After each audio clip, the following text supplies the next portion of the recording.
Praise lord. మీరందరూ ఇప్పుడు video చూస్తున్నారు కాబట్టి సిలువలో 7 మాటలు పలికిన దేవాతి దేవుడు ఇప్పుడు బివుల ఆ 7 మాటలు మీకు చెప్పిద్దన్నమాట. మీరందరూ సబ్స్క్రైబ్ చేయండి, అందరికి షేర్ చేయండి. మా పరిచర్యకు కూడా ముందుకెళ్ళటానికి మీరు సహకరించండి. అలాగే బివుల వచ్చిద్ది అన్నమాట. ఇప్పుడు మొదటి మాట చెప్పబోతుంది. దానికి అర్థం ఏంటో నేను చెప్పేస్తాను. ఇప్పుడు మనం మొదటి మాట చెప్పుకోబోతున్నాం. లూకా సువార్త 23:34. యేసు తండ్రి, మీరేమి చేయుచున్నారో వీరు ఎరుగురు గనుక వీరిని క్షమించమని చెప్పాను. ఆమేన్. దీనికి అర్థం మా మమ్మీ చెప్పిద్ది. దేవుడు ఇలా పాపుల్ని క్షమించమని అర్థం. ఎందుకంటే ఆయన సిలువలో వేసిన వాళ్ళందరినీ క్షమించాడన్నమాట. ఆయన ఎంత గొప్ప మనసు కదా. ఆ మనసులాగే మనది కూడా ఉండాలని, మన శత్రువులను ప్రేమించాలని. ఈ రోజులో ఒక మాట అన్నా మనం తట్టుకోలేము, తిరిగి అనేస్తామన్నమాట. అది మనిషి స్వభావం అలాంటిది. కానీ దేవుడు గొప్ప దేవుడు. ఆయన స్వభావం ఎలాంటిదంటే సిలువ వేస్తున్నా, ఎంత ఇబ్బంది పెడుతున్నా అక్కడ మనం ఒక దెబ్బ తట్టుకోలేము, ఒక దెబ్బ పడితే. కానీ దేవాతి దేవుడు అంత శిలువ అనుభవిస్తూ కూడా, అంత పడుతూ కూడా దేవుడు ఇతరులను ఎలా క్షమించాడో మనల్ని కూడా అలానే క్షమించమన్నాడు. కాబట్టి మనం ఇక నుంచి క్షమిద్దాం, దేవుణ్ణి అడుగుదాం. ఆ గొప్ప అలా మనం అడుగుదాం. నేను కూడా చాలాసార్లు అనేక మందికి ఫోన్ చేసి క్షమించండి అన్న. అంటే మన తప్పున్నా తప్పు లేకపోయినా మన మీద ఎంతోమంది వ్యతిరేకంగా వస్తారు. ఆ విషయంలో మనది లేకపోయినా పొరపాటు అయినా అలా వస్తారు. కాబట్టి మనం క్షమిస్తాం. ఈ చిన్న వాక్యం దేవుడు దీవించును గాక. ఇప్పుడు బివుల రెండో మాట చెప్పిద్ది అన్నమాట. రెండో మాట చెప్పుకుందాం. లూకా 23:43. అందుకు ఆయన వానితో, నేడు నీవు నాతో కూడా పరదేశంలో ఉండు అని నిశ్చయంగా నీతో చెప్పుచున్నాను. ఆమేన్. దీనికి అర్థం మా మమ్మీ చెప్పిద్ది. దేవుడు సిలువ వేసిన దొంగను కూడా దేవుడు క్షమించారన్నమాట. అలాగని మనం కూడా క్షమించాలి. అలాగా చూసారా, ఆయన సిలువ వేసిన ఆయన పరదేశంలోకి తీసుకెళ్తున్నాడు. దేవాతి దేవుడు ఎంత గొప్ప దేవుడు అండి. నిజంగానే ఆయనకి ప్రేమామయుడు అని పేరు పెట్టారు. అంతగా ప్రేమించాడు అన్నమాట దొంగని. ఈ రోజులో మన దొంగల కొరకు, అందరి కొరకు ప్రార్థన చేయాలి. మనం వాళ్ళు పోలీసులు పట్టుకోవాలి, వాళ్ళని శిక్షించాలని కోరుకోకూడదు. కానీ మనం ఆ దొంగల కొరకు, అనేక మంది కొరకు మనం ప్రార్థన చేయాలి. ఎందుకంటే వాళ్ళు కూడా పరలోక రాజ్యంలో ఉండాలని. అలాంటి దేవుడు కూడా ఆ అవకాశం ఇచ్చాడన్నమాట. చూడండి, మరి ఆఖరి నిమిషంలో అయినా ఆ దొంగ విషయంలో గొప్ప మనసును చూశాడు దేవుడు. ఆ హృదయాన్ని చూసి, ఆ గొప్ప మనసును చూసి అర్థం చేసుకుంటంలో ఆయన చూసి దేవాతి దేవుడు ఏమన్నాడు, నీవు కూడా నా పరదేశంలో నువ్వు ఉండు అని చెప్పారు కదా. అలాగనే దేవాతి దేవుడు ఆయన గొప్ప మనసును బట్టి దేవాతి దేవుడికి స్తుతులు చెప్పుకున్నాం. హల్లెలూయా. బివుల మూడో మాట పలికిద్దన్నమాట. సరేనా? మూడో మాట చెప్పుకుందాం. యోహాను 19:26. యేసు తన తల్లియు తను ప్రేమించిన శిష్యులను దగ్గర నిలుచుండుట చూచి, అమ్మా, ఇదిగో నీ కుమారుడు అని తన తల్లితో చెప్పాను. ఆమేన్. దీనికి అర్థం మా మమ్మీ చెప్పింది. చూసారా, అంత బాధలో కూడా, అంత కష్టంలో కూడా దేవుడు అసలు నిజంగా ఆశ్చర్యం వేస్తుంది అన్నమాట. ఆయన ప్రేమను బట్టి తల్లి పట్ల ఒక బాధ్యత కలిగి ఎంతగా మాట్లాడారో చూడండి. మరి ఈ లోకంలో బాధ్యత కలిగి ఉన్నారా పిల్లలైనా, బిడ్డలైనా? తండ్రి మరి బిడ్డల పట్ల ఒక బాధ్యత కలిగి ఉన్నాడా? మరి బిడ్డలు ఒక తల్లిదండ్రుల పట్ల బాధ్యత కలిగి ఉన్నారంటే బాధ్యత లేదు. ఈ రోజుల్లో కుటుంబాల్లో సమాధానం లేదు. ఈ కుటుంబాలు బాధ్యత కలిగి నడుచుకోవట్లేదు. అందుకని ఈ రోజున కుటుంబాలు విడిపోవటానికి కారణం ఏంటి? బాధ్యత కలిగి లేకపోవటం వల్ల. కానీ ఇక్కడ తండ్రి ఏం చెప్తున్నాడు? ఒక బాధ్యత కలిగిన ఒక తల్లితో ఏమంటున్నారండి? నిజంగా ఆశ్చర్యమైంది. అదే కొన్ని పరిస్థితుల వల్ల మనమైతే అన్నిటిని వదిలేస్తాం, బాధ్యతలు వదిలేస్తాం. కానీ ఇక్కడ దేవుడు చూసారు, అంత కష్టంలో ఉన్న తల్లి విడిచిపెట్టలేదండి ఆ టైంలో కదా. చాలా గొప్ప దేవుడు కదా. నిజంగా అండి, ఈయన చాలా గొప్ప దేవుడు. ఈ చిన్ని వాగ్దానం, ఈ మాటలు దేవుడు దీవించాలని కోరుకుంటాం. ఒక మాట చెప్పుకున్నాం. ఇంచుమించు దేవుడు ఇలా పలికారు, మత్తయి సువార్త 27:46 నా దేవా నా చేయి ఎందుకు విడిచితివి అని ఇలా చెప్పారన్నమాట. ఎందుకు ఇలా అన్నారు అంటే కష్టంలో బాధలో దేవుణ్ణి సహాయం అడిగారన్నమాట. దేవుడు చెయ్యి విడిచిపెట్టారనుకొని దేవుడు అనేశారన్నమాట ఆ కష్టంలో. ఒక్కోసారి మనం కూడా ప్రార్థనలో ఒక్కోసారి అన్ని దూరం అయినప్పుడు, చాలా కష్టం వస్తున్నప్పుడు ఆదరించేవాళ్ళు లేక ఈ మాట మనం చెప్తామన్నమాట. ఎంత అలిసిపోతే ఎంత కష్టం వస్తే ఆ మాట వచ్చిద్దండి కదండి. ఈరోజు దేవుడు కూడా అలాగే దేవాతి దేవుని ఆ మాట అడిగారన్నమాట.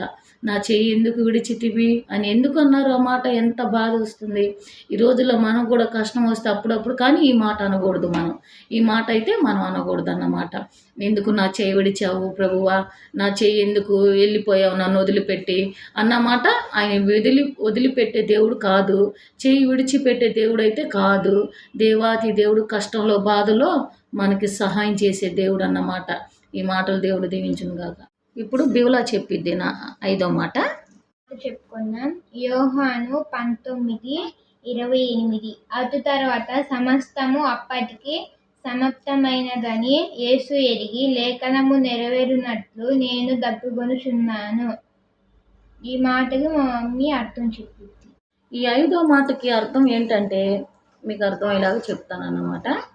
ఇక్కడ ఏంటంటే దేవాతి దేవుడు అలా ఎందుకు అన్నారు అంటే, దప్పిక కలిగి ఉన్నాను అంటే ఆత్మల పట్ల దప్పిక కలిగి ఉన్నారు. ఆత్మల పట్ల ఏ ఆత్మ నశించిపోకూడదు. ఆయనకు కావాల్సింది ఏదో ఆ టైంలో వాటరో నీళ్ళో కాదు ఆయన అంటుంది. దానికి అర్థం ఏంటంటే దప్పిక కలిగి ఉన్నాడంటే ఆత్మ పట్ల నేను దప్పిక కలిగి ఉన్నాను. ఏ ఒక్కరూ ఆయనకు నశించిపోవటం ఇష్టం లేదన్నమాట. అది అలా అన్నమాట. సేవకులు కూడా ఇలాగే ఉండాలి, ఆత్మల పట్ల భారం కలిగి ఉండాలి. మనం కూడా ఆత్మల పట్ల భారం కలిగి ప్రార్థన చేయాలి. మనం అంతా చేయాలి అందరి కొరకు, దేశాల కొరకు. నశించిపోకూడదని, ఏ బిడ్డ నరకానికి వెళ్ళకూడదని వాళ్ళ పట్ల మనం బాధ్యత కలిగి ఉండాలి. అలాగే సేవకులు ఇంకా సంఘాన్ని బట్టి బాధ్యత కలిగి ఉండాలి. వాళ్ళు వస్తే ఎంత, వాళ్ళు రాకపోతే అంత అని అనకూడదు ఆ మాటలు. అర్థమైందా? అలాగని మనం కూడా ఆత్మల పట్ల ప్రార్థన చేయాలన్నమాట. ఇది ఈ మాటలు దేవుడు దీవించును గాక. మరో మాట చెప్పుకుందాం. యోహాను 19:30. యేసు ఆ చిరక పుచ్చుకొని సమాప్తమైనదని చెప్పి తల వంచి ఆత్మను అప్పగించెను. ఈ మాటకు మా మమ్మీ అర్థం చెప్పింది. తండ్రి ఏమంటున్నారు ఇక్కడ? నా బైబిల్ నెరవేరుతుంది తండ్రి, నా ఆత్మని అప్పచెప్తున్నానని తల వంచారన్నమాట. అంటే ఆయన చిత్తం నెరవేర్చేశారన్నమాట. ఇక్కడ బైబిల్ లేఖనాలు కూడా నెరవేరబోతున్నాయి. ఇది ఆమె లాస్ట్ మాట ఇంకా బివలా చెప్పేసిద్ది అన్నమాట, ముగింపు. చివరి మాట చెప్పుకుందాం. లూకా 23:46. అప్పుడు యేసు గొప్ప శబ్దంతో కేక వేసి, తండ్రి, నీ చేతికి నా ఆత్మను అప్పగించుకొనుచున్నాను. ఆయన ఇలాగు చెప్పి ప్రాణము విడిచెను. ఆమేన్. దీనికి అర్థం ఆమె దేవుడు ఆయన చిత్తాన్ని ఇంకా నెరవేర్చేశారన్నమాట. తండ్రి, నా ఆత్మని నీ చేతికి అప్పచెప్తున్నాను అంటే ఏంటి? ఇంకా ఆయన చిత్తం నెరవేర్చేశారన్నమాట. మన కొరకు ప్రాణం పెట్టి, మన కొరకు రక్తం చిందించి, ఆయన నశించిపోతున్న ఆత్మల కొరకు అంతగా నరక వేదన పడి ఆయన ఆత్మని, తండ్రి ఆత్మని అప్పగించేశారు ఆయన తండ్రికి. అర్థమైందండి? అలాగనే చూడండి మన కొరకు ఎంత ప్రాణం పెట్టాడు సజీవుడు. లాస్ట్ వరకు కూడా దేవాతి దేవుడు ఒక మాట చెప్తాడండి, నా పిల్లలారా, నా బిడ్డలారా, మీరు నా కోసము ఏడవద్దు, మీ పిల్లల కోసం, మీ బిడ్డల కోసం ఏడవని అన్నాడు. చూశారండి? దానికి ఎంత ఆ టైంలో కూడా మన గురించి దేవాతి దేవుడు ఆలోచించారన్నమాట. అయితే దేవుడి చిత్తం నెరవేర్చబడింది. హల్లెలూయా. లాస్ట్ మనం అంతా ప్రార్థన చేసుకున్నాం. ముగింపు వచ్చేసిందన్నమాట. ప్రార్థన చేసుకుందాం. ముగింపు ప్రార్థన. ఈ లేఖనాలు మీరు కూడా చదవండి. అలాగనే మా ఛానల్ బివలా క్రైస్తు షేర్ చేయండి. మా పరిచర్య కూడా అనేక మందికి చేరాలని సబ్స్క్రైబ్ చేసుకోండి. అలాగనే ప్రార్థన చేసుకుందాం.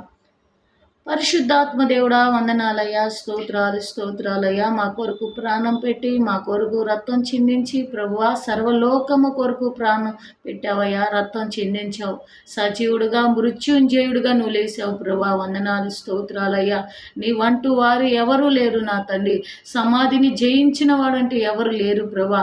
మా కొరకు ప్రాణం పెట్టావయ్యా, మా కొరకు బలి అయ్యావయ్యా.